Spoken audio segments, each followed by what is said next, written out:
इस खबर के प्रस्तुतकर्ता हैं रैंपस स्कूल, मोमेंटम कोचिंग, एशप्रा जेम्स एंड ज्वेलर्स। स्वाद में है खास, अपनों को लाए पास, सुधा मान्या मसाले। खबर गाजीपुर से है, जहां चुनावी सभा को संबोधित करते हुए एमपी के सीएम मोहन यादव ने कहा कि राहुल गांधी हार के बाद अमेठी छोड़कर भाग गए। केरल के बाद समुंदर आ गया, नहीं तो अरब जाकर चुनाव लड़ते। मोहन यादव ने कहा कि गाजीपुर में गाजे बाजे वाले जिनका आतंक चलता था, ये इस देश की खाते थे और बाहर जाकर दूसरे देश की बजाते थे।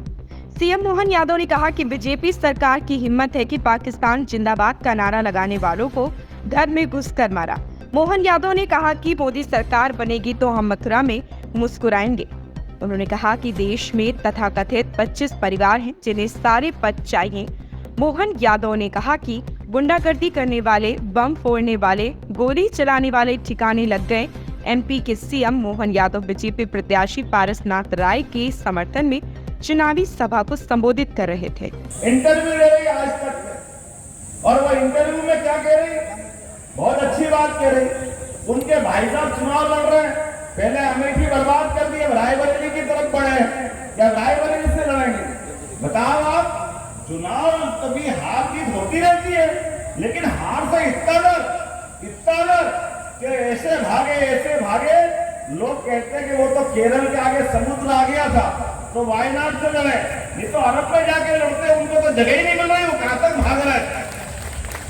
और वापस आने का मौका आया तो अमेठी में स्मृति ईरानी जी के साथ मैं भी मौजूद था। ये जो गाजीपुर और गाजीपुर के गाजे बाजे वाले जिनका आतंक चलता था, ऐसे देश भर में कभी टिफिन बम फूटते थे, कभी साइकिल बम फूटते थे, पूरा देश आतंकवादियों में था, और यहां से लेके वहां तक एक ही नारे लगाते थे, इस देश का कहते थे, और देश के बाहर जाकर के दूसरे की बजाते थे, इस देश में रहकर के पाकिस्तान जिंदाबाद करने वाले थे। मुझे इस बात की प्रसन्नता है, वो पाकिस्तान के जिंदाबाद करने वालों को उनके घर में घुस के मारने की हिम्मत किसी की रही है तो भारतीय जनता पार्टी की सरकार की रही है। आज किसी की हिम्मत नहीं है हमारे देश के अंदर, देशभक्तों के बीच में आप पाकिस्तान जिंदाबाद करोगे, डूब मरना चाहिए आपको कोई अधिकार नहीं। हमको तो इस बात का आनंद आता है, क्या ये मोर पंख जो भगवान ने जीवन भर अपने मस्तक पे धारण किया, उन्होंने वो डूबी हुई 5000 साल पुरानी भेंट द्वारका डुबकी लगा करके पानी में भगवान के प्रति आस्था दिखाई है। मोदी जी ने, ये हमारे लिए गौरव की बात है। बोले गोपाल कृष्ण भगवान की, द्वारकाधीश की जय का आनंद के साथ द्वारका का जो उस समय का गौरव था, ये वो लोग हैं जो भगवान राम पे प्रश्न उठाते हैं, ये वो लोग हैं जो भगवान कृष्ण पे प्रश्न उठाते हैं। ये ना कृष्ण को मानते, ना भगवान राम को मानते, ना गीता को मानते, ना ये गोमाता को मानते, लेकिन वोट मांगने हमारे बीच में आता। आप बताओ इनको कोई कैसे वोट देगा? और वो भी तब जब चुनाव हमारे ये 2024 का गया कि आने वाले समय में गंगा वालों को जमुना जी बुला रही है, बोलो बुला रही कि नहीं बुला रही? गोपाल कृष्ण भगवान की आपका अपना वोट अब जमुना जी के कृष्ण कन्हैया के लिए। आपने मेरे को मटकी तो दी है यहाँ पे, लेकिन मटकी फोड़ने के लिए आप सबको निमंत्रण दे रहा हूँ, मोदी जी की सरकार बनाओ और आनंद के साथ धूमधाम से हम मथुरा में मुस्कुराएंगे। मुस्कुराना चाहिए कि नहीं मुस्कुराना चाहिए? मुस्कुरा के देना चाहिए कि नहीं देना चाहिए? अरे लोकतंत्र के अंदर गरीब आदमी देश का प्रधानमंत्री बने, गरीब आदमी देश का मुख्यमंत्री बने, ये मौका आना चाहिए कि नहीं आना चाहिए?